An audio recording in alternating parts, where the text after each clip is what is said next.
The BeyHive backlash. Why are people so mad at Beyonce? Is it just because she won Country Album of the Year? Perhaps not. Here's some other reasons people are so pressed. Let's start with all the claims of her cultural appropriation and insensitivity. In 2016, Beyonce faced backlash for her music video Formation, which featured African-American cultural symbols and imagery. Critics accused Beyonce of profiting from Black culture without properly understanding or respecting its history and significance. For example, writer and activist Rachel Kadizi Gonse, hopefully I'm pronouncing that right, wrote an essay criticizing Beyonce for her use of African-American cultural symbols, stating Beyonce's Formation is a masterclass in how to take Black cultural production and turn it into a product that can be sold to white people. Another notable instance is also seen in the music video Hymns for the Weekend by Beyonce and Coldplay. Although it is a great and catchy song to many, we have seen multiple scenes in the music video of culture being used as entertainment and accessories. In the video, we see Hindu temples, Indian people, Indian civilization, meditation being done, festivals celebrated, and a Hindu god. The music video overall has a variety of positive Indian culture shown, but what makes this music video debatable is the fact that Beyonce is using the Indian clothes as accessories even though she is not Indian herself. What could have had,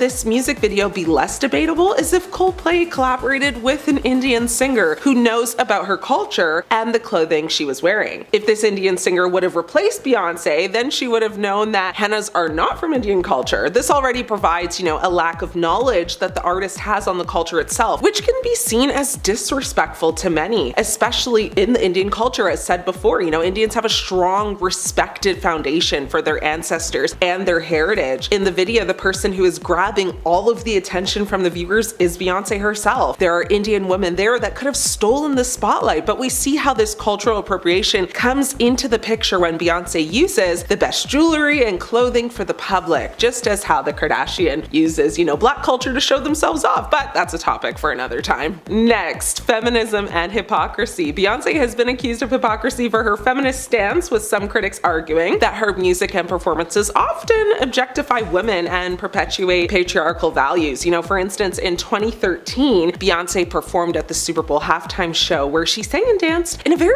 revealing costume, sparking criticism from some feminists who argued that her performance was contradictory to her feminist ideals. Writer and feminist Bell Hooks criticized Beyonce for her feminist stance, stating, Beyonce's feminism is not about ending patriarchy, it's about getting a bigger piece of the pie. Bell Hooks criticized Beyonce's feminism and image, arguing that, while she uses her platform to discuss Black female pain, her approach is narrow and simplistic, focusing on gaining power within existing structures rather than actually dismantling them, and that her image can be seen as perpetuating harmful stereotypes. Some people did come to Beyonce's defense, and one person on social media said, I felt like she was criticizing Beyonce because her preferred method of self-expression in Lemonade didn't actually jive with Hook's idea of what feminism is. Another person said, how can she determine whether or not one's method of healing is inadequate? It's Beyonce's narrative. She can resolve it how she wishes. I see it as another version of Piers Morgan's, issues with the album, which I interpreted as, I'd like it better if you expressed yourself in a way that is more my taste. It's almost as if she's implying the only feminist way of moving beyond the hurt and betrayal is if Beyonce were to divorce or abandon her husband. Now, in my opinion, I think Bell Hooks had some very fair points, but I also think she criticized Beyonce so much because that's what sold her books. She has gone on record saying, though, she recognizes that she could be critical of Beyonce, yet also does appreciate aspects of her power and representation.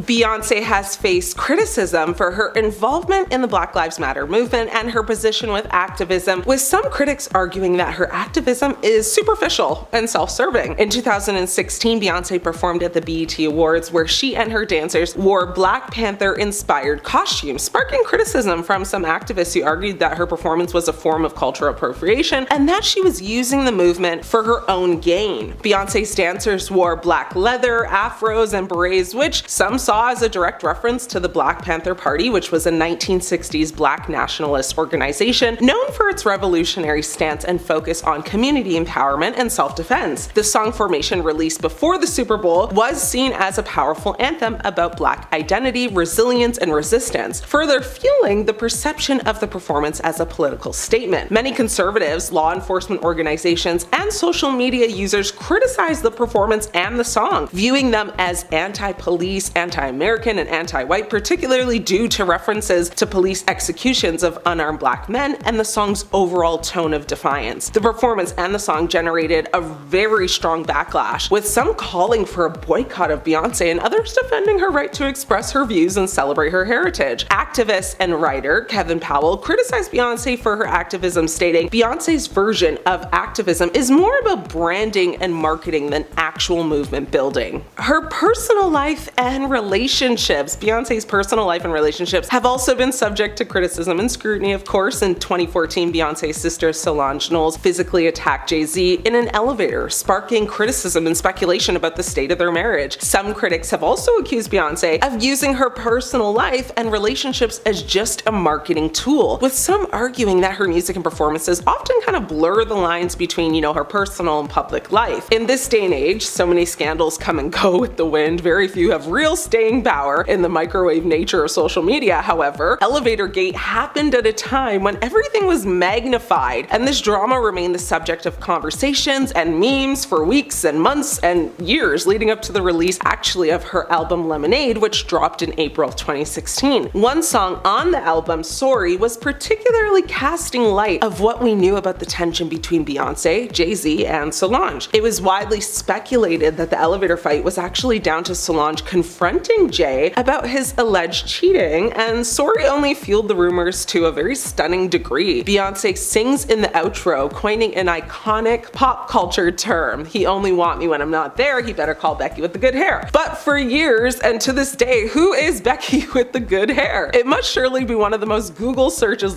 ever. Various female celebrities found themselves subjected to rumors that they could be Jay-Z's mistress, with Rihanna being a rumor, Rita Ora, and Rachel Roy among those who were at the center of this speculation. However, most denied it and distanced themselves from the scandal, leaving the identity of Becky a mystery to this day. According to an insider, Becky actually doesn't really exist, and Becky was just a combination of women. Music industry politics and controversy. Beyonce has faced criticism for her music industry politics and controversies, with some critics arguing that she has used her power and influence to sabotage other artists and further her own career. Back in 2014, Beyonce faced backlash for her surprise album release, which some argued was a deliberate attempt to overshadow other artists and dominate the music industry. Some critics have also accused Beyonce of using her connections in the music industry and influence to silence critics and suppress dissent. Now, for example, in 2016, Beyonce's team was accused of trying to silence critics who were speaking out against her music and performances. Beyonce's venture into country music, particularly her recent album Cowboy Carter, her album and performances sparked such a debate about her, countryness and whether a pop star could authentically cross into that genre. Some country radio stations initially refused to even play Beyonce's country songs, citing that they were just not country enough, which raised questions about systemic exclusion of black artists in country music. That's not the only album, though, that received a ton of criticism. Her Renaissance album did as well. Singer Robin Stone found out that her 90s house hit Show Me Love was sampled on Break My Soul, the lead single from Beyonce's album Renaissance, and at the same time as everyone else, she found that out. As the performer rather, than the writer and producer of the song, her approval wasn't actually required to clear its use, nor does she receive any income from it. So while Stone sees the nod as a compliment and proof of, her 30-year relevancy, it also brings up old wounds. The writers of the song, Alan George and Fred McFarlane, never gave her proper credit. She said, "That first note is mine. The ad-libs are all mine. I added flavor to it. They've been eating at my table, and I've been feeding their families for well over 30 years. Stone isn't the only artist, though, startled by the use of their music on Renaissance. Beyonce removed an interpolation, a kind of sampling that sees song excerpts, re-recorded and often reworked. That comes from Khalees's 2003 hit Milkshake from the song Energy, after the latter publicly criticized Beyonce for not having the common decency just to let her know that she was using it. As Khalees explained, the situation rehashed an alleged dispute with the track's credited songwriters Pharrell Williams and Chad Hugo of the Neptunes, who she claims swindled her out of publishing rights for the two albums they made together. The discourse around Renaissance has opened up questions about the politics of sampling in modern pop. Today, sampling is a huge business. In the credits for the 16-track on Renaissance, there are nods to 17 other songs. Beyonce has tried pretty hard lately to stay out of the spotlight, and so aside from her recent country album Grammy win, not much new has happened to keep her on this hate train, but haters are gonna hate, right? Thank you, Beyonce. And no, I'm not thanking her, but many celebrities have, and there's a bizarre theory around why. It's alleged that one of the closest people in her inner circle started this theory, and while we are still uncertain if there's any truth to it, it certainly is worth digging into. What started out as a conspiracy theory is now a trend that has everyone on social media thanking Beyonce. This all began when social media users noticed an unusual trend in celebrity artists thanking Beyonce in their acceptance speeches after being nominated for major awards. Although the artists did not collaborate with Beyonce or work with her in any way to create the awarded projects, the many artists still use their acceptance speeches as a moment to express their admiration and high regard for the singer. This has occurred particularly at the Grammy Awards. So in 2017, English singer-songwriter Adele thanked Beyonce when accepting the award for Album of the Year. Adele did not feel deserving of the award, as she acknowledged that Beyonce's album, titled Lemonade, was also nominated in the same category. Adele said during her acceptance speech, "I can't possibly accept this award, and I'm very humbled, and I'm very grateful and gracious, but the artist of my life is Beyonce." This occurred again in 2023 when American rapper and singer Lizzo thanked Beyonce after winning Record of the Year. At the time, Beyonce's song titled Break My Soul was also nominated in the same category. During her speech, Lizzo reflected on her first Destiny's Child concert and how she was enamored by Beyonce's vocals. Lizzo expressed, "I was I want to make people feel this way with my music, so thank you so much."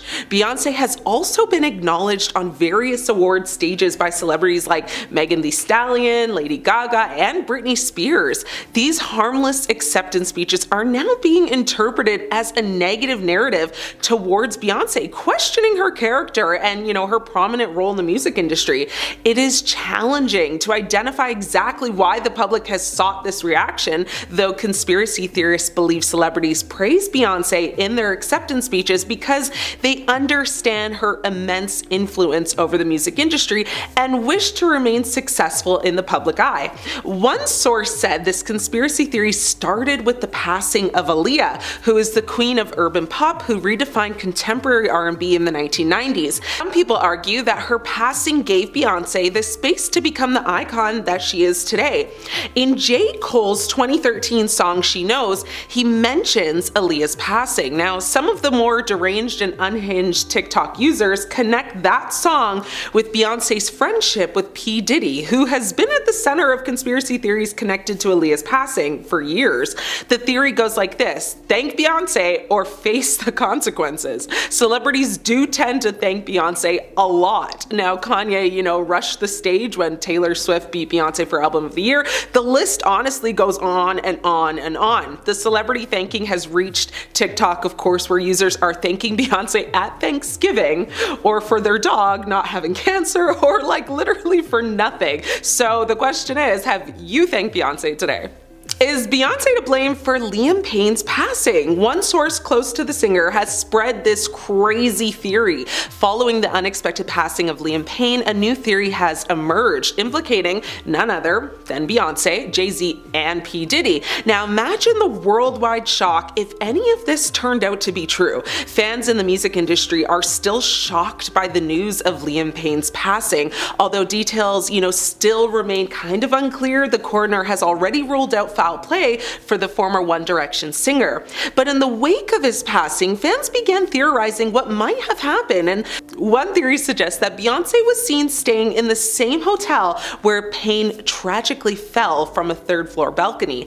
On its own, this fact might seem insignificant, but social media detectives have supposedly found countless other connections between Payne's passing and Beyonce. In a past video, Payne is reported to have warned others to ignore Beyonce, even implying that she was dangerous. Payne also openly expressed a less than friendly view of P. Diddy, describing his smile and laughter as devilish and his presence as very unpleasant. Now, supporters of these theories believe that Beyonce, Jay-Z, and Diddy are just so powerful in the music world, that nearly every award show features celebrities, again, like I just spoke about, thanking Beyonce for their success, fearful of the supposed consequences of doing otherwise. Now, the suggestion is that the lack of respect for the trio could mean career-ending repercussions. Now, while these theories might seem, outrageous, the internet is filled with those who find meaning in them. Conspiracy theories fulfill a certain, psychological need, even though the most far-fetched ideas lack evidence. Social media algorithms, boost emotionally charged stories, making it easier than ever to just spread these theories. The theory, though, may not add up because, first and foremost, neither Beyonce nor Liam Payne has publicly, in the past or now for Beyonce, even indicated any connection that would lend credibility to these claims. Okay, Beyonce's career has focused on, of course, creating music, empowering messages, maintaining a positive image, and of course, her social justice work. Meanwhile, Payne, as a former member of One Direction, has navigated his own path, post, boy band, encountering personal challenges, like any other high-profile celebrity might. The idea that there would be any, antagonism or hidden influence between them is unfounded, so take this all in, of course, with a grain of salt and come up with your own conclusion. Either way, rest in peace, Liam. Few theories to share with former Hills stars Spencer and Heidi Pratt about Beyonce and Jay-Z on an episode of the couple's Make Spidey Famous Again podcast. Now, Rose said she suspects Gwyneth Paltrow is Jay-Z's alleged mistress, who Beyonce dubbed Becky with the good hair on Lemonade. On the infamous Lemonade track, Sorry, Beyonce sings, "He only want me when I'm not there, he better call Becky with the good hair." The lyrics have been a mega mystery ever since, as fans have wondered, who could dare step between Jay and Bey. Now, a lot of speculation surrounded fashion designer Rachel Roy, who even captioned a now deleted Instagram post, "Good hair don't care," after Lemonade was released. But Rose has a different theory. She speculated on the podcast, saying that she definitely thinks that Gwyneth Paltrow is Becky with the good hair, and she feels like, she's the one who was sleeping with Jay-Z. Rose, who doesn't actually have investigative proof on the situation, explained her theory, saying the once public friendship between Paltrow and Beyonce seems to have hit a lull, since Sorry came out and was released shortly after the Goop CEO and Coldplay singer Chris Martin announced their divorce. Now, Rose thinks the timing all makes sense. Amber continued to say they were like friends, and then you don't see Gwyneth Paltrow and Beyonce anymore, but Beyonce's still with Jay. Though she admitted that she doesn't actually know if Paltrow and Jay-Z ever had an affair, Rose noted, "I'm surprised no one has thought of this." Rose is correct when she says that the pair of, A-listers did appear to, boast a close relationship in the past, and that they haven't hit red carpet worthy events together for some time. As Paltrow shared with Ellen DeGeneres on the Comedian's Talk Show in 2010, she and Beyonce actually met at a charity event sometime in the 2000s. She actually said to Ellen, "We just kind of hooked up, hit it off, and became really close friends." Paltrow has apparently been good friends with Beyonce and Jay-Z for years, calling the twosome the greatest people ever during a 2015 radio interview on the Howard Stern Show. She added at that time, "They are funny and sweet and self-aware and really intelligent." As for the cheating allegations, Paltrow's rep said it is completely absurd and 100% false.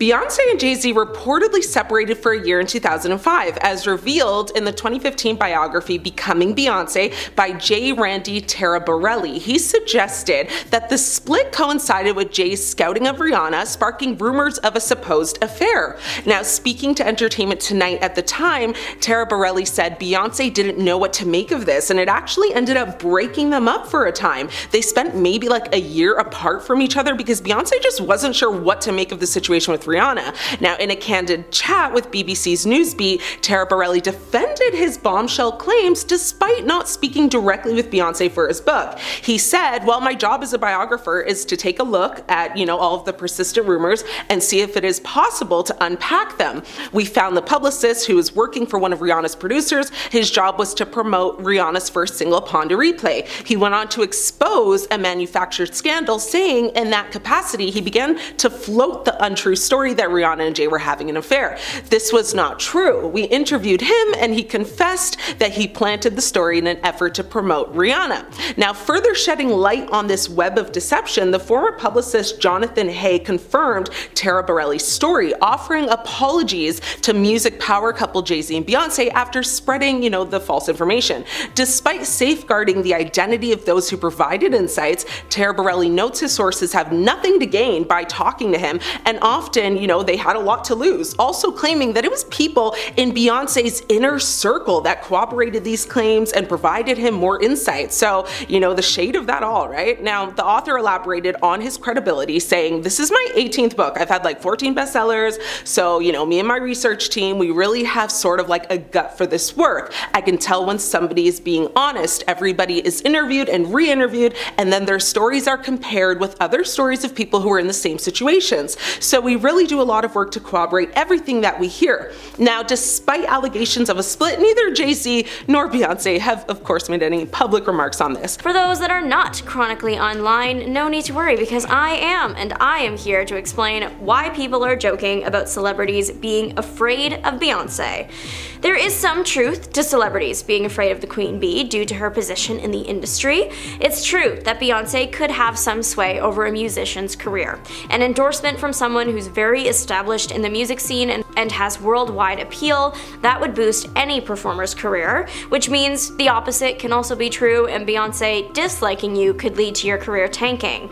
Of course, Beyonce could give her stamp of approval and your career still doesn't take off right away. That happened with Chloe Bailey. She was mentored by Beyonce. Beyonce gave her notes on her debut solo album, they'd been pictured together many times, and yet Chloe's career hasn't really taken off yet. It goes to show that personal promotion is just as important as a famous stamp of approval. That doesn't mean Chloe isn't a talent, of course she absolutely is. She was originally part of a sister duo. When her sister was casted as Ariel in the Little Mermaid remake, that's when Chloe kind of branched out on her own. But anyways, a conspiracy went viral in 2024, and it's honestly still holding strong through 2025. That celebrities have to acknowledge Beyonce when they win something, as if she is the music industry's unchallenged leader, and not thanking her will lead to their inevitable downfall. This trend kind of started when people started noticing that a lot of celebrities would accept awards and then in their speech thank Beyonce or praise Beyonce in some way. This has been happening for many years, a prominent example being Adele's acceptance speech for Album of the Year at the 2017 Grammys. This was the year that Beyonce's Lemonade was also nominated. When Adele's 25 took the trophy, the Hello singer took the time to acknowledge the impact Beyonce's Lemonade had, and even said that she couldn't possibly accept the award because she believed Beyonce's album to be more deserving. She called Beyonce the artist of her life, and overall it was a really sweet moment that no one really thought twice about because Lemonade really was that good and impactful. But then more and more people threw thanks to Beyonce over the years, and pretty soon a conspiracy was born. It has roots in pre-existing conspiracies, like everyone in Hollywood is part of an evil organization, and industry plants, and one person holding all the cards, things like that. So basically, if an artist doesn't thank Beyonce, they can expect their career to end early. The idea is that Beyonce would use her pull in the music industry to systematically destroy someone's life. It paints a picture that the singer is spiteful, vengeful, and vain. Eventually, social media clued into this theory, and of course, they started making fun of it. The core of it all was, before you do anything major, you thank Beyonce. Not exactly for good luck, but more to ward off bad luck that you would be hit with if you didn't do it. Pretty soon, people would be adding a thank you Beyonce before major exams, at the end of presentations, before cooking, literally anything. Even major corporations got in on the action. Someone thanked Ryanair for 2 windows on a flight, and not wanting to risk an in-flight issue for their passenger, Ryanair thanked Beyonce. I loved this trend and I thought it was hilarious. Here's the thing. Beyonce has such a dedicated fan base, and if you thought that they were locked in today, you won't believe what they could accomplish at their height, which was around like 2013 to 2018-ish. In this era, if you openly roasted Beyonce, you could expect to have a bunch of angry Beyonce fans in your DMs. So yeah, it was kind of a thing that Beyonce could end your career, but at this time, it would be because you would lose a bunch of potential fans just for talking negatively about their favorite artist. Keisha Cole learned this the hard way in 2013. This was the year Beyonce released her track Bow Down. In response, Cole tweeted, "First, women need to stick together, now bees better bow down, shaking my head." Beyonce fans didn't take the call out well and went after Cole, insulting the artist's appearance, music style, and more. Since this moment, Cole hasn't reached the level of fame she once had. She is still releasing music, but is mainly known for her work pre-2013. When you hear the names Beyonce and Blue in the same sentence, you probably think of Beyonce and her daughter, but that wasn't the first Blue connected to the singer. In fact, some people theorize that Beyonce named her daughter Blue to bury someone else. The first Blue was Blue Cantrell. She was an R&B artist popular in the early 2000s, known for songs like Hit 'Em Up Style and Breathe. She was gaining popularity in similar genres to Beyonce, but that's hardly a reason to bury her like conspiracy theorists suggests. So why would she allegedly do that? According to this theory, it was all because of Jay-Z. Blue and Jay-Z were rumored to have been involved in 2001, right around the time that he started dating now wife Beyonce. But that was all rumors. It wasn't until 2003 that we got any real confirmation about what went down between the two.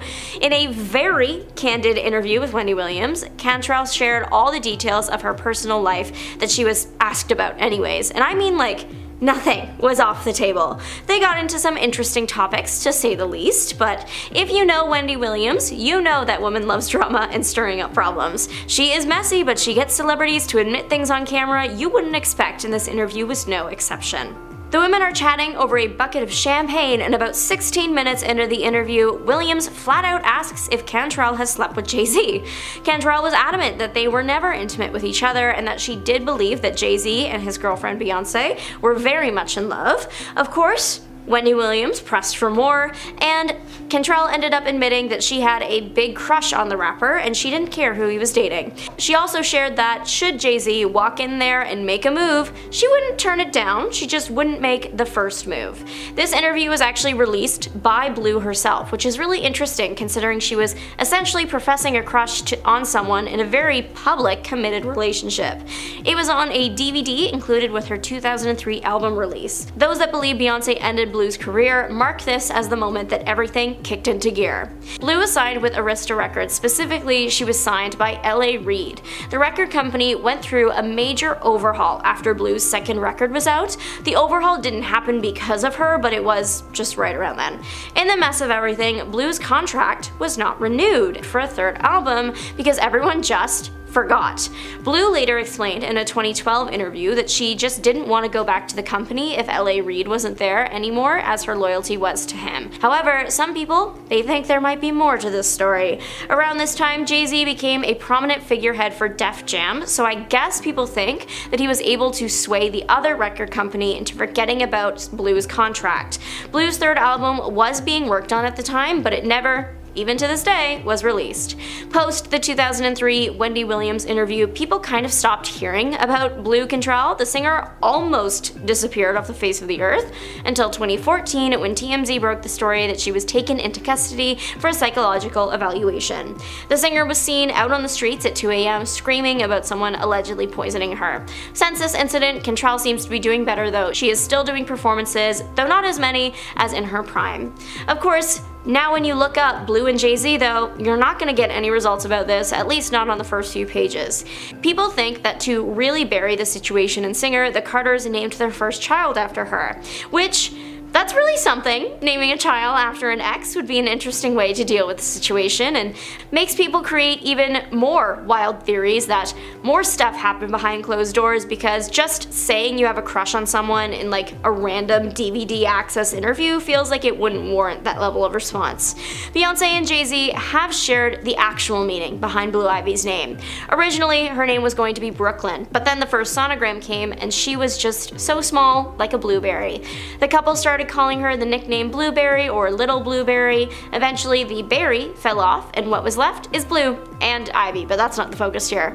It's a sweet story, and if it's true that Blue Cantrell never involved herself with Jay-Z like she said in that Wendy Williams interview, then there's no reason that Jay-Z couldn't use the name for his future daughter. Like keeping Bey's dressing room at 78 degrees, and that employees must read a huge handbook that Beyonce wrote herself.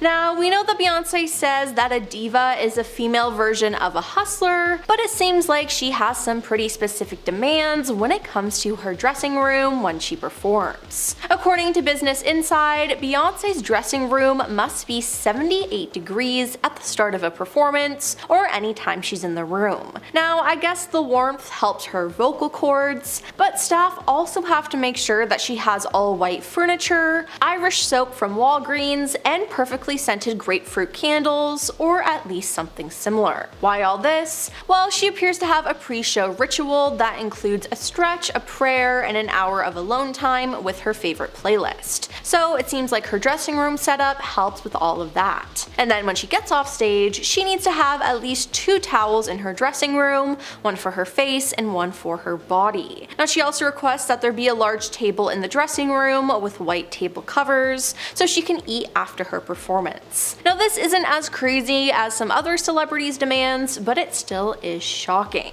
But when it comes to extremes, Beyonce has a handbook for her employees to guide them on what exactly she expects from them. Many sources explain that each employee must read the handbook and sign a contract. Now Blue Ivy, for example, has her own handbook, The Daily Program of Blue Ivy, as per Miss Carter. Now it seems like Beyonce doesn't play when it comes to people taking care of her family. Now this rulebook includes how she wants her children to be taken care of. At one point, there were 6 nannies for the twins and 2 for Blue when needed. For the twins, who were born in 2017, each nanny worked in a span of 8-hour shifts around the clock, as according to Beyonce at the time, the twins had separate sleeping patterns. Now when Blue Ivy was younger, she required 3 nannies as well, but now that she's older, they've employed 2 instead of 3. It really seems like Beyonce and Jay-Z really want their kids to have the best care they can get, and I don't blame them. Now in 2018, it was revealed that Blue Ivy's personal chef described Blue as a picky eater.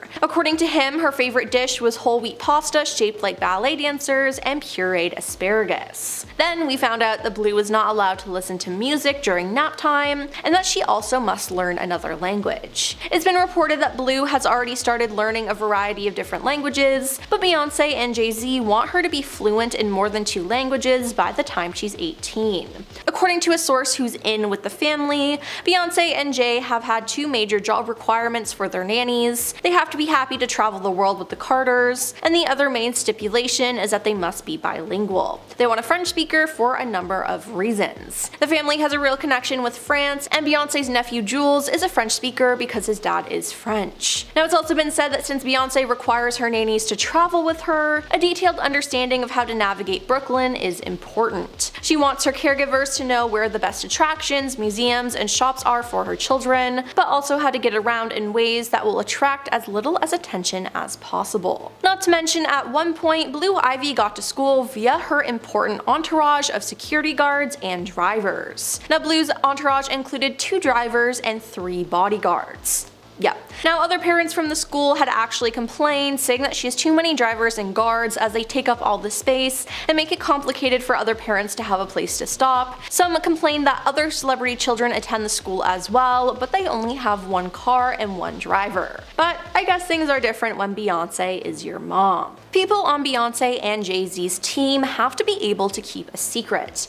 I mean, if you work for any celebrity, you have to have discretion, but you have to be extra careful working for the music's most famous couple. For example, Beyonce released a surprise album in 2016. Now, of course, people on the team had to keep it a secret. Not to mention that the album features vocals from Kendrick Lamar, Jack White, James Blake, and The Weeknd. With this many people involved, there probably had to be a lot of NDAs signed, but at the end of the day, it was a surprise, so everyone had the secret well kept. Then there was also the fact that Beyonce kept her first pregnancy a secret. At the VMAs in 2011, Beyonce was a performer. She addressed the crowd before her performance of Love on Top, saying, "Tonight I want you to stand up on your feet. I want you to feel the love that's growing inside of me." Now at the end of the song, she dropped the mic, unbuttoned her purple sequin blazer, and started rubbing her belly. She was pregnant. Now Beyonce later told Harper's Bazaar that the reveal was not a spur-of-the-moment decision. She said, "I put a lot of thought in how I wanted to unveil it. It was important to me that I was able to do it myself. I was extremely nervous. It was the toughest red carpet I ever did. I decided to say nothing and proudly show my baby bump. I felt it was more powerful to see the love and enthusiasm as opposed to saying anything."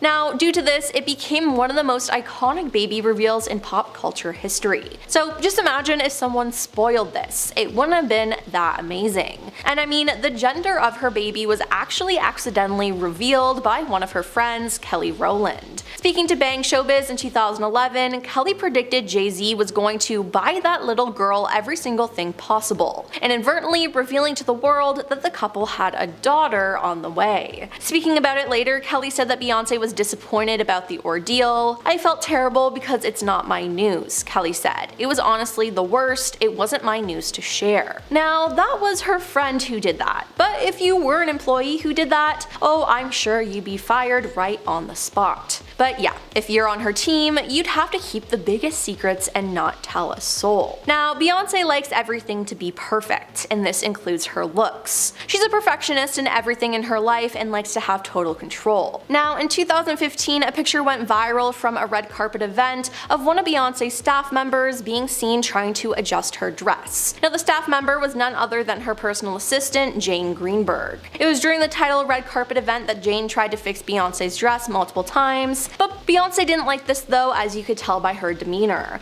Then Beyonce actually whispered, "Stop it," and Jane left her dress alone, moving away from the cameras and giving Beyonce back the spotlight. But I mean, she was just trying to help. Now, someone who can't help the couple though are people who worked with Kanye West and Kim Kardashian. Now, when Kim and Kanye were still married at one point, they were really good friends with Beyonce and Jay-Z. But then things changed. Kanye got on stage during one of his performances and basically made a shout out to Jay-Z saying he should call him after all this time.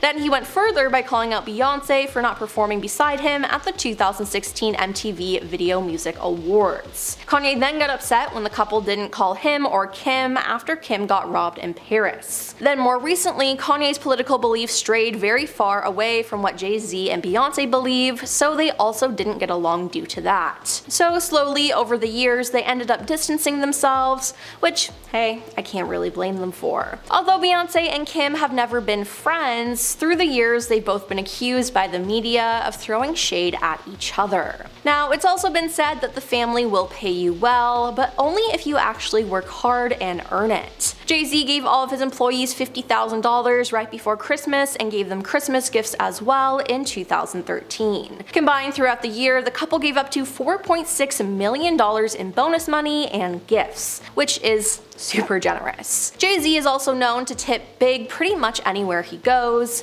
which is good because a lot of celebrities can be cheapskates. Now, one time he spent $80,000 on a friend's birthday party where staff and everyone else invited all enjoyed dinner and drinks on him. Now, Beyonce, on the other hand, is sometimes more reluctant to give away money so freely, but maybe she should take note of her husband's caring ways. Now, for years, Jay-Z has been friends with problematic men, but right now the spotlight is on him and Diddy. Now, if you somehow didn't know, Diddy has been arrested and served with a ton of lawsuits regarding how he mistreated people at his parties. People grew suspicious of Beyonce and Jay-Z when he was arrested, as the three of them were really close. I mean, Jay-Z and Beyonce even debuted some of their new music at Diddy's parties. But it turns out that Jay-Z was actually involved in some of the crimes Diddy has been accused of. Now, one accuser says that she was a victim of both Jay-Z and Diddy. In October, a case was brought against Diddy from a Jane Doe about an incident that happened at one of his parties.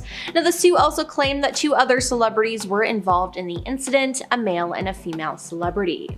Now, since October, people have been speculating who those two celebrities could be, and one has been officially announced. It was Jay-Z.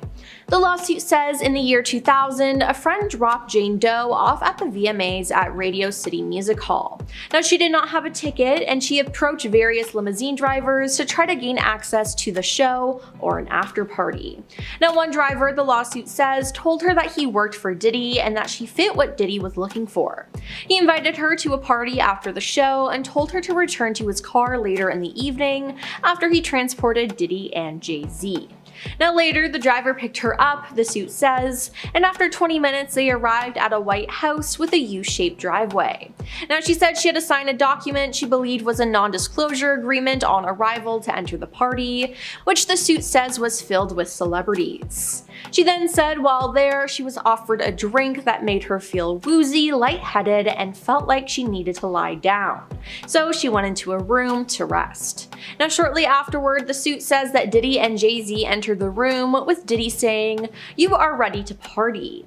That's when she alleges she was taken advantage of by both men, while an unnamed female celebrity watched. After the alleged incident, the suit says she grabbed her clothes and left, and she made her way to a gas station where she called her father. In a statement, Jay-Z called the mediation request a blackmail attempt. He also said that this lawyer, who I've done a bit of research on, seems to have a pattern of those type of theatrics. Now, in a statement from Tony Busby on Saturday, the attorney, he wrote, "The pleading speaks for itself. This is a very serious matter that will be litigated in court." Now, after this, Jay-Z filed his own lawsuit against the accuser's attorneys. Tony then denied the extortion claims against Jay-Z in an Instagram post in which he wrote that his firm won't allow the powerful and their high-dollar lawyers to intimidate or silence survivors. And in a statement to CNN, he said, "If you are trying to hide your identity and you claim you did nothing wrong, doesn't seem very smart to take this approach. We will address it in due course. I have confidence that with full public disclosure, all of this will sort itself out," Tony wrote. Now on Sunday, Tony responded on social media to Jay-Z's statement, saying that the alleged victim never demanded a penny from him. Now, besides people calling Jay-Z out online, musical artist Jaguar Wright called out the star months ago. In an October interview with British journalist Piers Morgan, she alleged that Jay-Z and his wife Beyoncé were involved in bad practices, including keeping people against their will and even engaging in questionable activities. Wright further claimed that she had 3 victims right now who are willing to give testimony on not only what Mr. Carter has done to them, but his wife as well. They are a nasty little couple. They do nasty things. Keeping people against their will, putting people on planes while they're unconscious, just like Aaliyah got on that plane unconscious, she said. Now, in past interviews, Wright has claimed that Jay-Z was worse than Diddy and accused both men of being monsters. Now, following the refiling of the lawsuit on December 8th, the internet has exploded with reactions, many pointing out that Jaguar Wright had previously predicted the situation. One user on Twitter wrote, "Jaguar Wright literally predicted this a few months ago," referencing her earlier claims about the pair. While another added, "Jaguar Wright has always spoken the truth about Jay-Z, no one listened to her." Many users are now echoing this sentiment that Wright was silenced for speaking out, with one stating, "Everyone owes Jaguar Wright an apology for silencing her voice about Jay-Z." Now, Twitter has also gone ablaze with people compiling evidence of Jay-Z being creepy over the years. It seems like he had a thing for young girls, which makes his connection to Diddy and his crimes even more believable. Now, Jay-Z also appeared to be overly protective over Beyoncé when they first got together. In 2003, Beyoncé released the song Baby Boy featuring Sean Paul. It was a huge song, but it was only performed live 3 times. Now that year, Jay-Z reportedly banned Sean Paul from performing the song with Beyoncé at the VMAs. Now, Beyoncé performed it, but Sean was in the crowd. Now, Beyoncé and Sean also didn't even film the music video together, as it was reported that Jay-Z didn't want other men around her. Now, this isn't the first time something like this has happened, as in an interview, Bun B, who worked with Beyoncé on Check On It, revealed that Jay-Z called during the video shoot and told all men to leave the set. Yikes, it seems like Jay-Z is just really controlling. While Beyoncé hasn't done anything remotely as bad as what Jay-Z has done, she still had plenty of controversies over the years, especially when it comes to her music. Beyoncé's album Renaissance was met with multiple critiques after its release. Just one day before the album dropped, Khalees slammed Beyoncé for using a sample of her 2003 hit song Milkshake, allegedly without her permission. On Instagram, she wrote, "My mind is blown too because the level of disrespect and utter ignorance of all three parties involved is astounding. I heard about this the same way everyone else did." Though neither Beyonce nor her team publicly commented on the post, they ended up removing the sample from the Spotify version of Energy in August of 2022, but to this day, you can still find it on Apple Music. Now, Beyonce's 2011 Billboard Music Awards performance was one for the books, but it did cause some controversy. But she was then accused of copying Italian singer Lorella Cuccari and a performance she did 1 year prior in 2010. Now, Beyonce later explained that she was inspired by Lorella, adding that she had no intentions of stealing her stunning visuals. Now, stealing and being inspired are two different things though, if we're being honest, and this wasn't the only time she was accused of stealing something for a performance. Oh no. Beyonce, Sony, Columbia, and the pop stars Parkwood Entertainment were all sued by indie filmmaker Matthew Folks over the visuals to her 2016 album Lemonade. He also claimed that he sent Parkwood Entertainment the short film, so he knows several employees who worked on Lemonade had access to it. Now, 1 month after his June 2016 filing, Beyonce's attorneys hit back, arguing that visuals do not fall under copyright infringement. They also argued that the narrative was completely different, as Lemonade dealt with portraying an African-American woman who progresses through stages of suspicion, denial, anger, and ultimately reconciliation in her relationship. But hey, I can definitely see the similarities. Regardless, it seems like both Jay-Z and Beyonce have gotten away with way too much. And even if Beyonce did not participate in any of the crimes that Jay-Z allegedly did, she probably still knows about them, which is just gross. BuzzFeed posted 33 photos of Beyonce from her halftime show that she hated so much she got her publicist, Yvette Noel Schur, to email them, demanding 7 of them be removed. As a public figure, Beyonce's life is constantly under scrutiny. For someone who seemingly always has everything under her control, there have been a few times she hasn't, and this was one of those times. In the email that BuzzFeed received from Beyonce's publicist, it read, "Thanks for taking my call. As discussed, there are some unflattering photos on your current feed that we are respectfully asking you to change. I am certain you will be able to find some better photos." Then she listed them as number 5, 6, 10, 11, 12, 19, and 22, and ended off her email with just a simple "thank you very much." BuzzFeed said they emailed back asking for further explanation but didn't receive a response, so they kept the photos up. The original article that BuzzFeed actually posted had 33 photos in it, and they labeled it as the 33 fiercest moments from Beyonce's halftime show. Beyonce's, 2013 Super Bowl halftime show was a showcase of female empowerment and a reunion with her former bandmates. The performance was praised by critics and became one of the most tweeted about moments of the time. Beyonce performed a medley of her hits, including Crazy in Love, Love on Top, End of Time, and Baby Boy. She was joined by her former Destiny's Child bandmates Michelle Williams and Kelly Rowland. The performance was described as frenetic and fierce. Some critics said it was proof of life and the night's true event.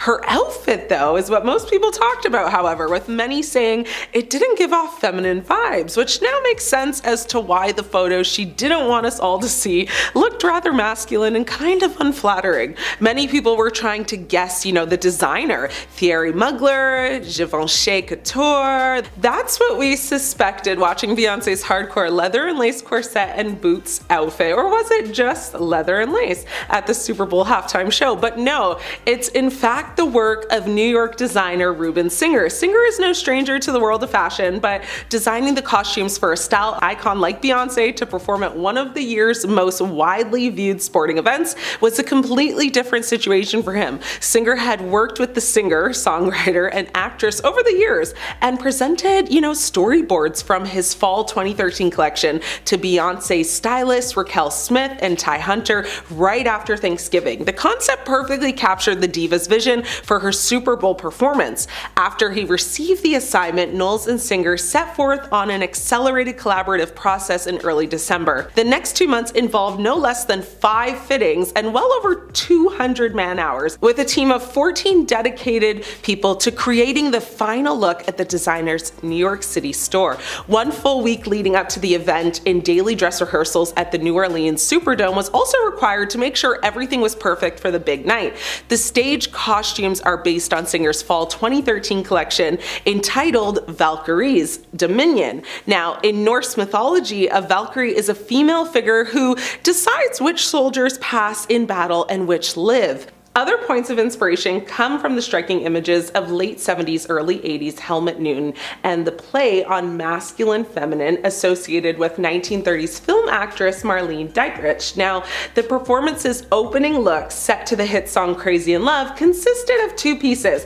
A black leather cropped motorcycle jacket with exaggerated shoulders and an asymmetrical collar with dramatic wing cuffs were paired with a micro-mini asymmetrical wrap skirt in liquid nylon, made of nylon, metal, silk, and plastic that Singer exclusively created for her. Later in the performance, after removing the motorcycle jacket, Knowles wore a black leather bodysuit reminiscent of warrior armor. Stripes of engineered python, paneled iguana, and trampunto pick stitch leather were sewn together in contrast to the, flounce skirt and insets of delicate black chantilly lace in areas where skin could be seen.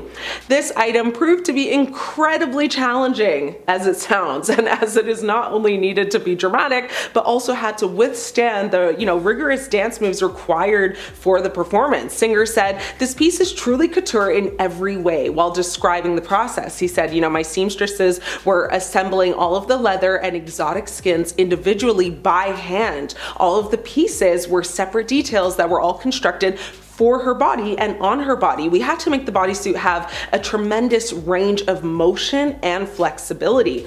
Beyonce is such a fierce and intense performer, so we could not, have the outfit constrict her in any way, which I totally get. In addition to Beyonce's costumes, Singer created the costume for former Destiny's Child bandmate Michelle Williams, as well as the jackets for the show's 120 backup dancers. Singer presented, his fall-winter 2013 collection during New York City's Fashion Week that year. Now, BuzzFeed presented, the look in a series of photos highlighting each striking pose she did, each facial expression that she made, and, contrary to the public's opinion, and Beyonce's opinion too, BuzzFeed said that every single photo looked fierce, strong, and beautiful. One person on social media said, "If I were a celebrity on the outside, I'd be like, haha, those pics are so funny, guys, I look crazy.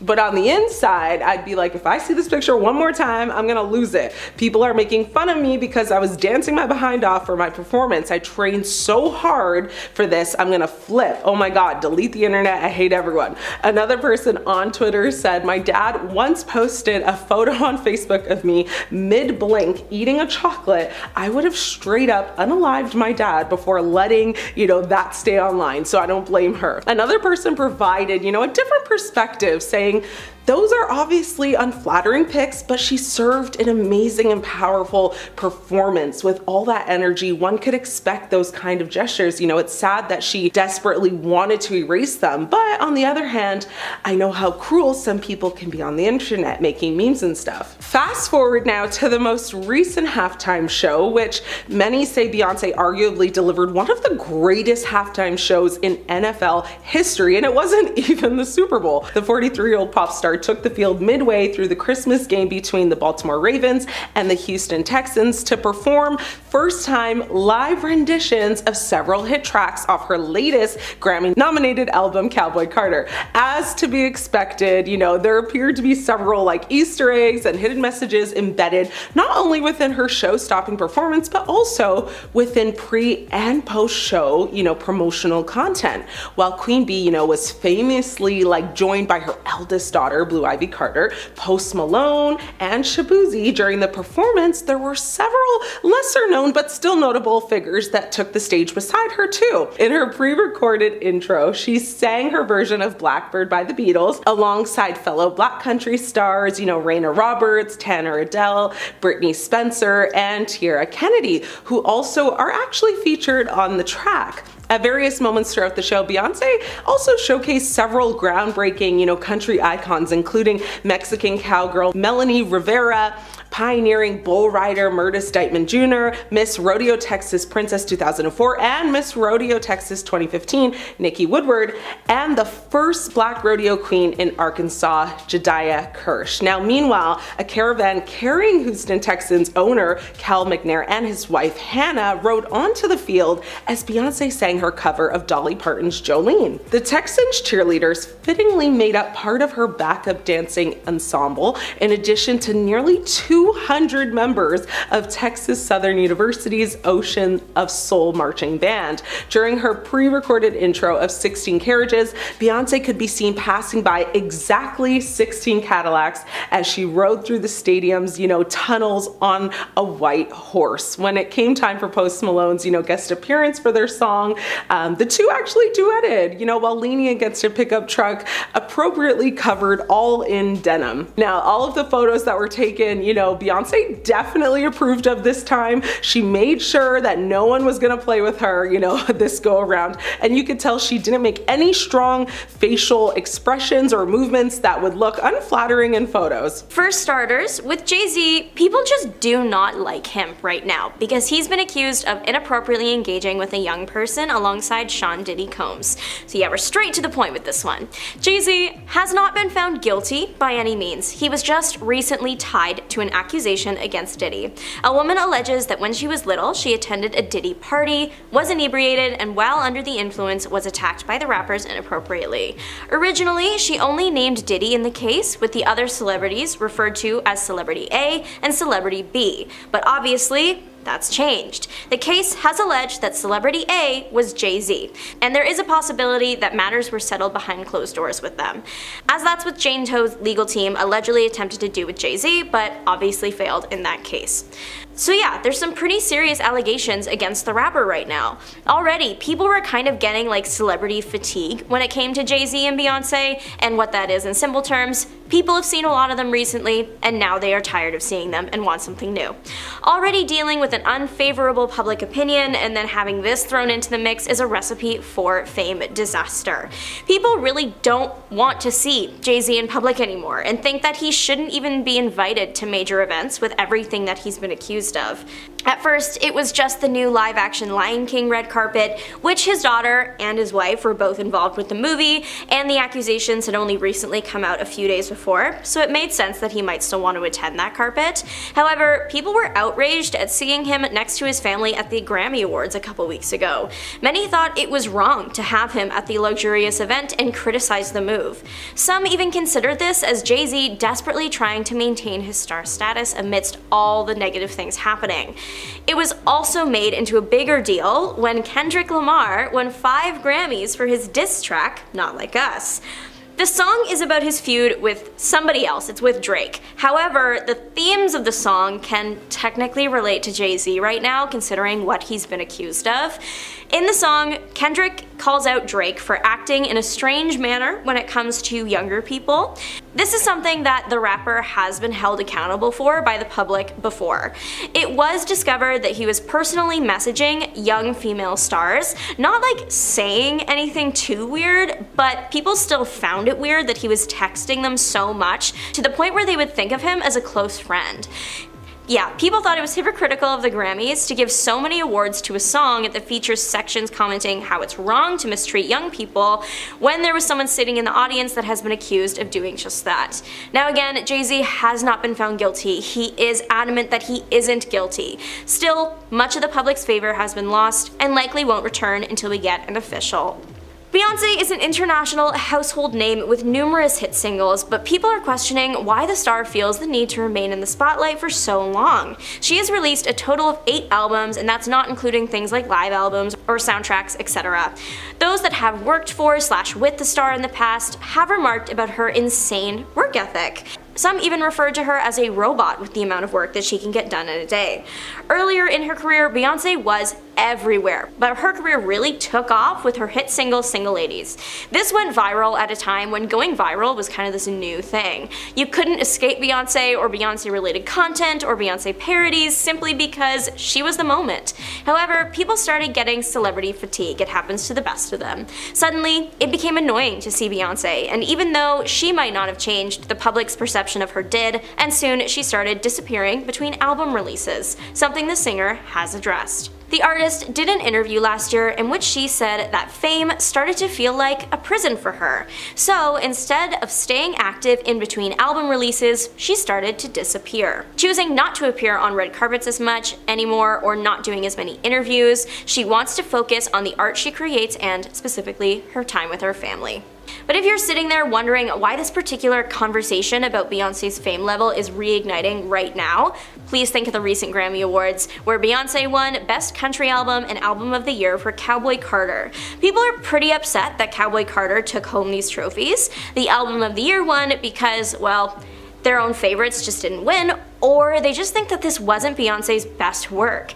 And then the country album because some people just didn't like that Beyoncé tried out the genre. Beyoncé's country talents have been called into question since the album's March 2024 release date. Country is pretty different from what Beyoncé has been known to do. Many of her past works include pop, R&B, and hip-hop, and everybody knows that once you enter the music industry, you have to stay in the genres you started with, and you absolutely can't cross over at all. That is not allowed. The more aggressive of those that didn't like Cowboy Carter have accused the singer of rigging the Grammys to steal awards from the other artists, aka those that kind of started with country and have stuck to country, except for Post Malone, who was also nominated and was another artist that did switch his sound up a lot for this album. But this is different from Beyoncé because his fans have deemed him a genre hopper that doesn't really stick to one thing. He tries it all, but many of his songs before were pop, R&B, and hip hop. Some country fans have said that the only country that they want to listen to is by those with a passion for the genre, not someone who is just looking to try it out for fun.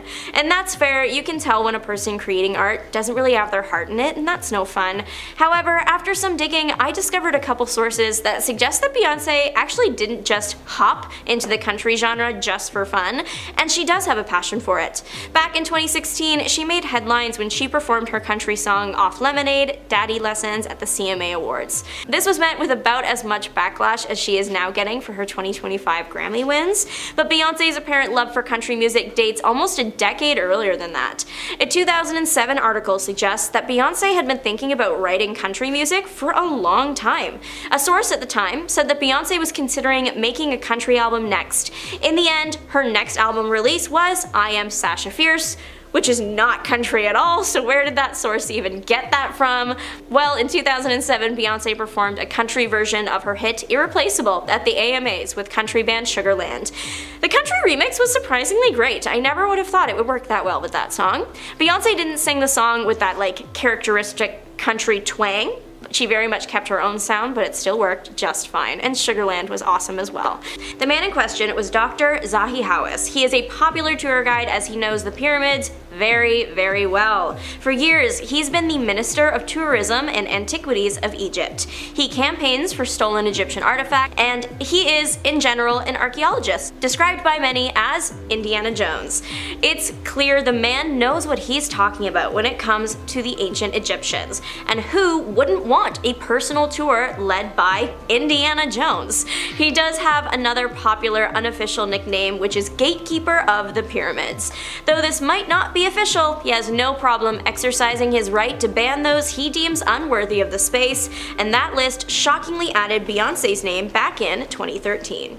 Dr. Hawass said he found the singer rude after she allegedly showed up late to their meeting, and then there was a disagreement over photography. The doctor claimed that he and the artist had agreed to meet at 3 p.m., but Beyonce showed up after that. When he requested an apology, apparently the artist, in his words, didn't open her mouth.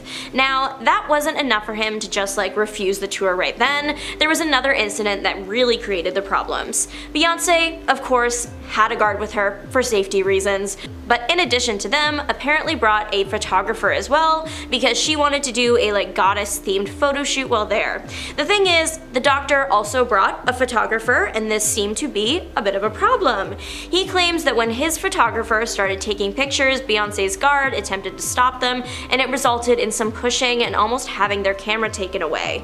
This incident pushed the doctor's anger over the edge, and therefore the star lost her spot on his tour. That, plus she was also allegedly being rude. His send-off to the star was something not many people can say they've done before. Apparently, he said Beyonce was stupid and then just left.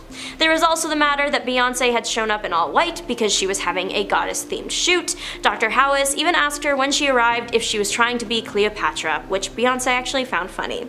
Of course, anyone allegedly getting banned from an ancient historical site would be a big deal, but when that person is international music artist Beyonce, there's going to be headline upon headline. Of course, news of Beyonce's banning made it back to her team, so we do have a response from the artist, and it just made the whole situation a little bit stranger. According to her team, this incident never happened, and said the whole thing was lies and more lies. Hey, even if the incident did happen, it definitely didn't take place in 2013 like the initial article suggested. Beyonce's statement shared that the last time the singer had been in Egypt was in 2009, and there are photos of her there at that time. When this Beyonce ban news, which was originally reported by the UK news site Independent back in November of 2013, the article made it sound like this incident had happened very recently, but that wasn't the whole truth. Dr. House is a pretty controversial character on his own, without getting into too many details, once calling those with opposing theories pyramidiates. Oh my god. Pyramidiates. Yeah, sure. Once calling those with opposing theories pyramidiates, and I will admit, that's kind of funny, no notes there, extra points for creativity.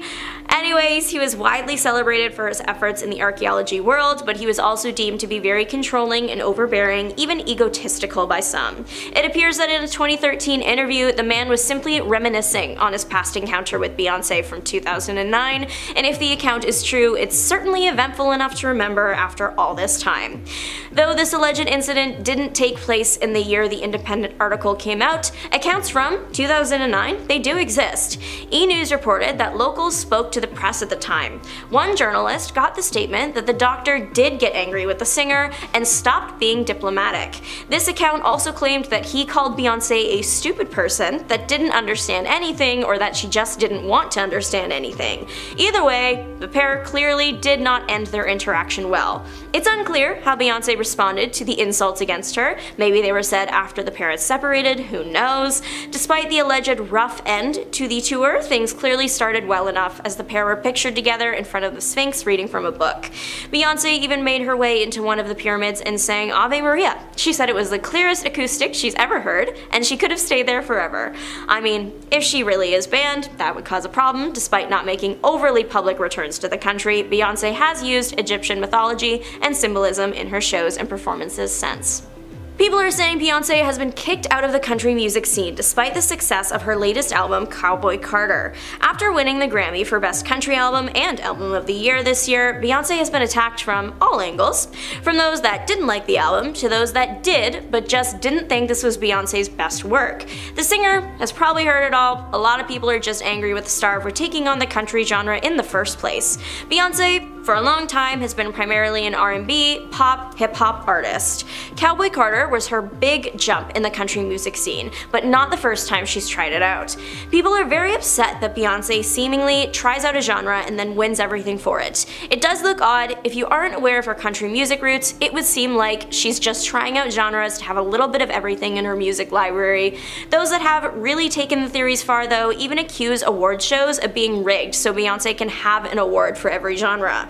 But again, Cowboy Carter might be Beyonce's first full country piece, but it's not the first time she's expressed a love for the genre. On her 2016 album Lemonade, she released the country-leaning track Daddy Lessons. In 2007, a rumor was circulating that Beyonce's next album was going to be all country. It turned out that it really wasn't. Her next album was I Am Sasha Fierce, but the rumor likely came from the fact that Beyonce had spoken out about her love for country music and the fact that she had recently done a country rendition of her song Irreplaceable at the AMAs with country artist Sugarland. Truly, it was a matter of time though before she was going to come out with a Cowboy Carter. I mean, Beyonce was born and raised in Houston, Texas. Country music is in your bones. In 2024, the Country Music Awards shocked everyone though when they didn't award Beyonce with any awards or even nominations. People weren't exactly being shy about their distaste for her taking on the genre, but outright refusing to acknowledge the impact her album had was another thing entirely. Beyonce's song Texas Hold'em was huge. The BeyHive was hopeful that Beyonce would become the first black woman to get shortlisted for Album of the Year. Of course, that didn't happen in the end. Not to say that those that were nominated were undeserving, because many great country albums have been released last year, but what's interesting is that the CMAs might have had a hand in the creation of the very album that they ended up snubbing. In 2016, Beyonce performed her song Daddy Lessons at the CMAs with the Chicks, formerly known as Dixie Chicks. The performance was widely criticized. Lead singer of the Chicks, Natalie Maines, even spoke out about the treatment Beyonce was subject to after, calling it disgusting. Beyonce was the one in the end to connect the 2016 show to the 2024 album. In an Instagram post about Cowboy Carter, Beyonce wrote that the album was born out of an experience that she had years ago where she did not feel welcome. The experience made the artist want to take a deeper dive into the history of country, and now we have it in Cowboy Carter. Though she lost out on nominations at the Country Music Awards, she got 12 at the People's Choice Country Awards, which was, funnily enough, more than anyone else that year.